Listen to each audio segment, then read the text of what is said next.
Hello team players.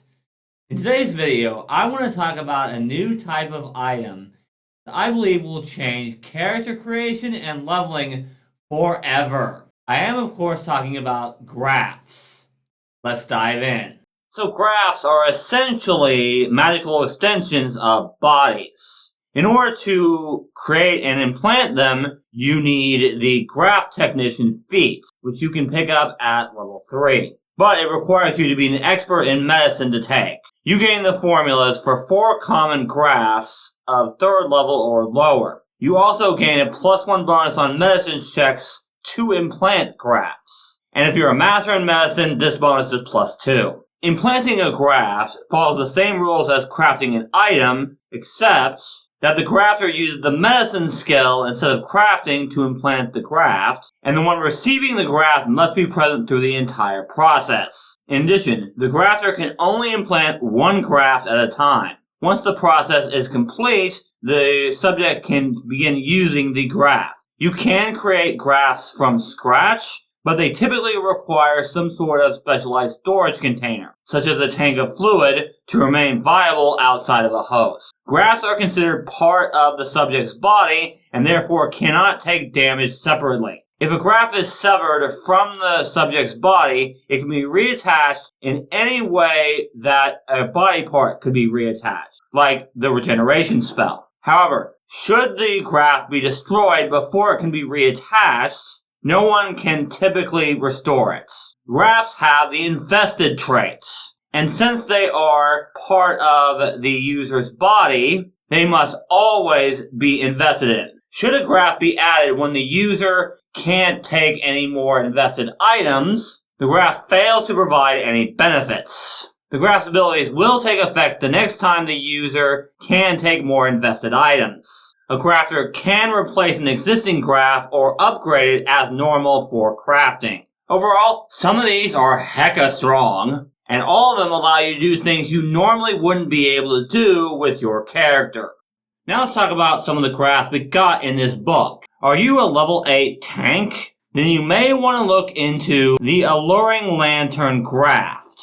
Once per day, you can force all creatures within 20 feet of you to make a will saving throw. Should they fail, they become fascinated with you. In addition, they must spend at least 1 action on their turn moving toward you. The fascination ends at the end of the creature's turn. I do have a few problems with this particular graft, but it is good for tanks. First of all, the fascination caused by this graft still has the same limitations as normal for fascination. Secondly, it's all creatures within 20 feet of you, including your allies. And thirdly, this graft does not have a greater version, which means this gets less and less useful as you level up. But just the fact that there is an ability that pretty much says, hey, all enemies within 20 feet of me, attack me, is pretty freaking fantastic. This puts the taunt ability from the Guardian to shame. Although taunt can be used multiple times, and this can be used once a day.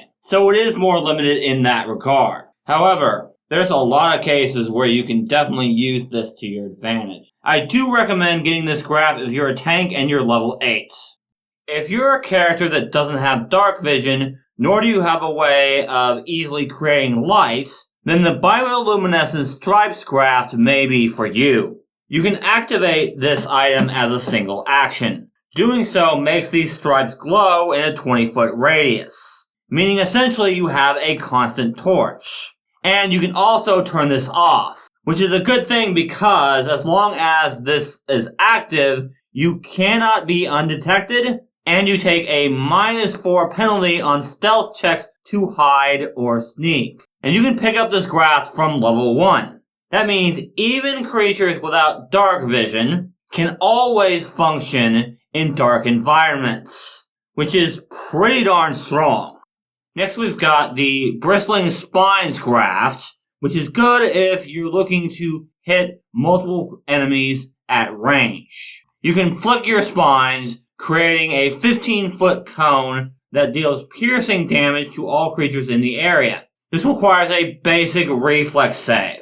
On a critical failure, the target is also dazzled for 1 round. This deals 1d8 to 5d8 damage depending on the version. The greater version of this item makes the target blinded rather than dazzled on a critical failure. Overall, most of the time this is just going to be damage. However, if you're having trouble dealing with ranged enemies, or you simply want an option that hits multiple enemies, this might be the Grafts for you. The fact that this blinds or dazzles on a critical failure makes this honestly okay, and it is a good way of hitting multiple enemies at range. If you're a stealthy character, then the Camouflaging Chromatophores is the Grafts for you. You gain an item bonus to stealth checks, to sneak and hide. You can also spend one action to, for 1 minute, be able to hide without needing cover or concealment. However, you cannot use this to sneak without ending your movement in cover or concealment, as moving causes noticeable ripples in your skin. This is a once per day thing unless you have the greater version of this item, in which case you can use this once per hour. This is fantastic if you want to avoid combat, but in combat it's not great, as you really do have to move to be effective in combat while stealthing. So this can be good in the right situation, but overall not great. The Compound Eyes Graft is pretty simple, but can be very effective. Once per day, when you attempt a flat check to target a concealed creature, you can roll twice and take the better results. There are a lot of abilities in Pathfinder 2e that do give the concealed condition, and it's really annoying to deal with. So once per day advantage on that flat check is honestly pretty good. I do recommend this Graft, especially if you have abilities that make enemies concealed from you. The Distracting Carapace is really good if you've got good proficiency in acrobatics or performance. If you attempt to aid an ally in creating a diversion, instead of the usual effects of aid, you can roll acrobatics or performance and use that to determine the effects of the diversion rather than rolling deception. Now, I'm not 100% sure how this works, but if you can wait until after the ally rolls their deception check to determine whether you want to roll acrobatics or performance, this is downright amazing, because it essentially allows you to give an ally better than advantage on their creative diversion check, which is stupid good. As remember, you're using your acrobatics or performance to determine the effects of their diversion. A rogue will absolutely love you if you take this Graft. I highly recommend this Graft if you've got anybody that wants to be stealthy in your party. Echo Receptors give you echolocation at a range of 40 feet.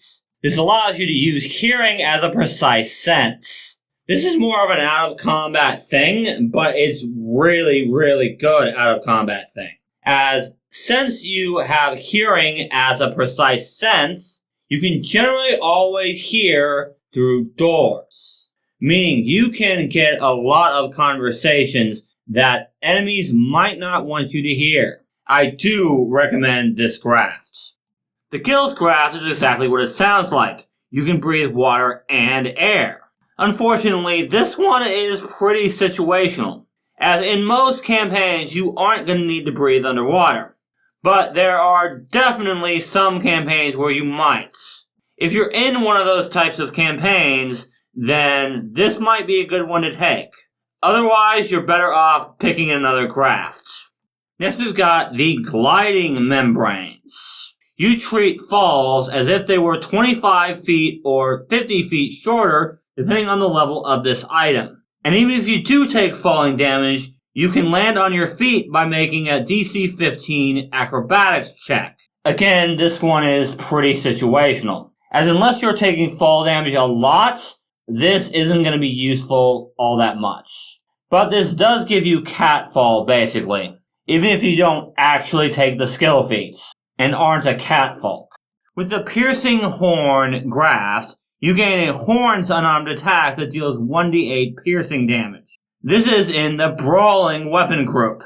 If you've got the Goring Horn item, which is a level 7 item, it has the Forceful and Shove traits, which means you can push enemies back with your horn attack at that point, which can be very useful. If you're looking for an unarmed attack that deals lethal damage, this might be the graft for you. Another graft that gives you an unarmed attack is the Sharpened Canine. These give you a Jaws unarmed attack that deals 1d6 piercing damage. Once again, these are in the Brawling group. In addition, if you have the Bleeding Canines item, then the target takes 1 persistent bleed damage when you quickly hit with your Jaws. I don't think this is as good as the Horns, because the Horns at least have a trait that helps the party, whereas this is just extra damage. Although if you have the Bleeding Canines, then they can waste an action trying to get rid of the bleed damage, but it's 1 bleed damage, which means it's not really going to waste enemy action. And you have to critically hit to get it, so not really worth it. At least in my opinion. And then we have Slashing Claws, which gives you a Claws unarmed attack that deals 1d4 slashing damage and is in the Brawling weapon group. It also has the Agile and Finesse traits. The Deadly Slashing Claws, which is the higher level version of this item, deals 1d6 slashing damage and has the Deadly D8 traits. If you're looking for a claw attack and your ancestry doesn't give you one, this might be a graft for you. It works pretty well with the Claw Dancer archetype, which I'll cover later. However, this by itself doesn't do much, as it's just damage. But you can combine it with other feats to make this useful. The Spry Sinews increases the distance you can leap, depending on the level of this item. If you're a build that can take advantage of leaps, then this might be the graft for you. However, otherwise it's pretty situational. But this does work on any leap, even if it's part of a feat or other ability, which makes this pretty good if you've got feats that allow you to leap and do something else. The Squid Ink Sack I don't like very much, to be honest. You spray ink in a 10-foot cone. All creatures in that area must make a DC 20 reflex save or be covered in ink. If a creature has its invisibility negated by this effect, it becomes concealed rather than invisible. A creature can negate the effects of this graft by spending 2 interact actions wiping the ink off. On a successful saving throw, the target's invisibility is negated for 2 rounds. On a failure, the target is blinded for 1 round and its invisibility is negated for 1 minute. On a critical failure, the target is blinded for 10 minutes and its invisibility is negated for 10 minutes. If you use this graft underwater, it's a 10-foot emanation rather than a 10-foot cone. And all creatures inside the cloud are concealed to those outside it, and creatures outside the cloud are concealed to those within it. This ink cloud lasts for 10 minutes. Although this graft can make foes blinded for a long time, which is good, the negate invisibility thing isn't that great, to be honest. First of all, to even hit invisible creatures with this ability, you need to know where they are, which isn't easy to determine. In addition, you're not going to run into invisible creatures all that often. And even if you do, this is a once per day thing. It's good, I just have some issues with it.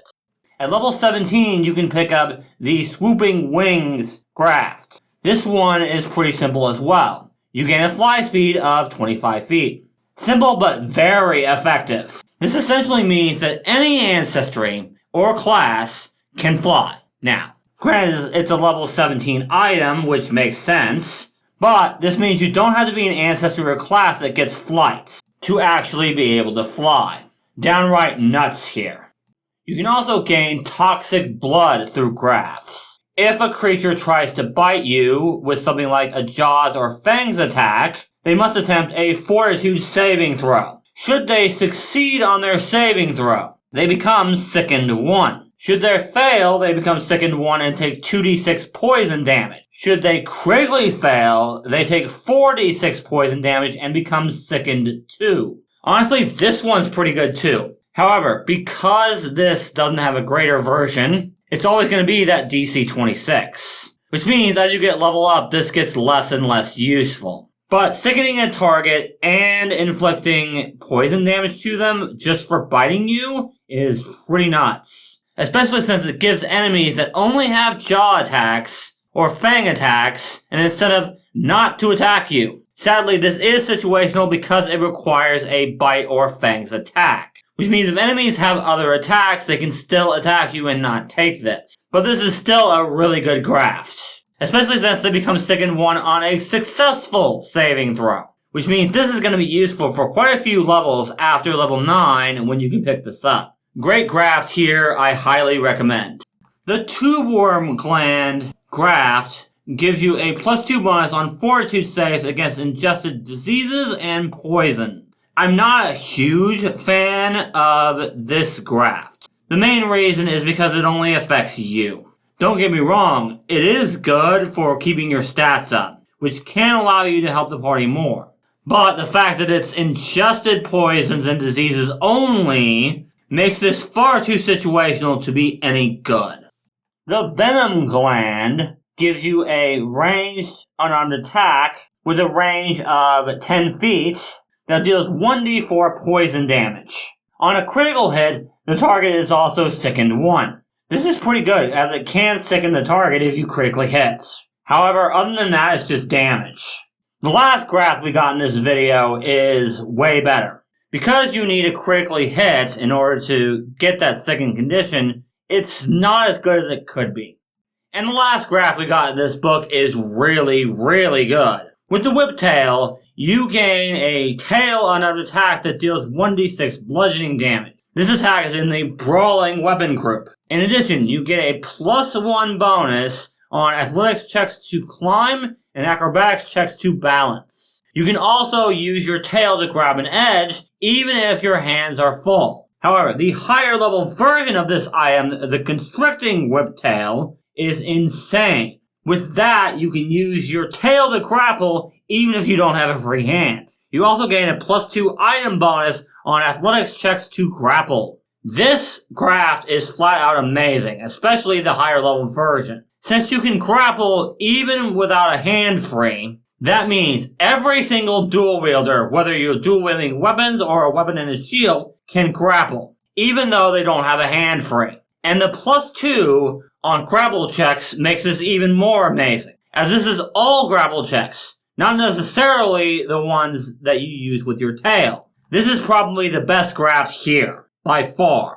So why do I think this is going to change character creation forever? Put simply, any class and ancestry combo can take any of these grafts, assuming that they're high enough level, which means now there are definitely some interesting builds that will work now when they couldn't before. For example, now it doesn't matter what class or race you are, if you want to dual wield, you can still grapple people with that whiptail graft. And now any character that doesn't have dark vision can essentially always have a torch on them that they can turn on and off. Those are just the ones I can think of right now. I'm sure there are plenty of other ways grafts can be used for interesting and effective character. This also makes for a very interesting dynamic when it comes to shops out of combat, as a graft shop is something you can absolutely do now. But if you guys enjoyed this video, go ahead and leave a like and do all that other YouTube stuff. If you want my videos early, you can check out my Patreon page or become a member of this channel, just like these people here. If you guys are more interested in new witch options,